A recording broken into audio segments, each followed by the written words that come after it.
醫務衛生局授權3間位於深圳同中山嘅醫療機構，即日開始可以將病人放射記錄轉到個人醫健通戶口。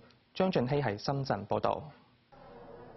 住喺北區嘅港人陳先生，早前喺深圳和睦街醫院做斷層掃描心臟檢查，由太太陪同嚟攞報告。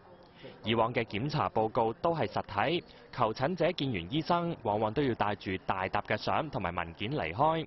從今以後就可以無紙化。醫衛局以試點嘅方式，俾香港人授權3間大灣區醫療機構，將檢查報告同埋影像傳入去個人醫健通應用程式戶口，以便港區嘅醫生登入系統查閱。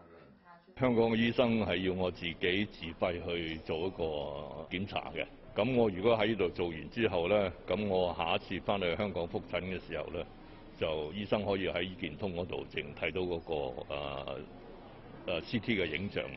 咁亦都方便佢係即係對我嗰個身體嗰度作一個好清晰嘅了解。醫院話，目前有大約3至4成使用者係香港人。醫健通有咗新功能，大約3個工作日就可以將報告上傳去到系統。其實喺流程上面，本身我哋都籌備咗差唔多7到8個月，係同政府嗰邊去做一啲系統嘅對接啦。包括兩地嘅影像嘅格式其實係有少少唔一樣，啲片嘅格式係唔一樣。咁亦都係將嗰個格式去調整翻啦，咁令到兩邊係可以系統上面可以打通翻嘅。如果對系統嘅新功能有疑問，可以嚟到醫院大堂設立嘅服務站，呢一度朝9晚5都會有專人喺度解答查詢。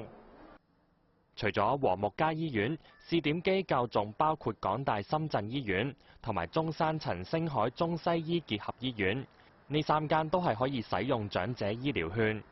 醫衛局話會因應試點成果同埋港人嘅需要，擴展新功能去到大灣區其他醫院。有線新聞張俊熙喺深圳報導。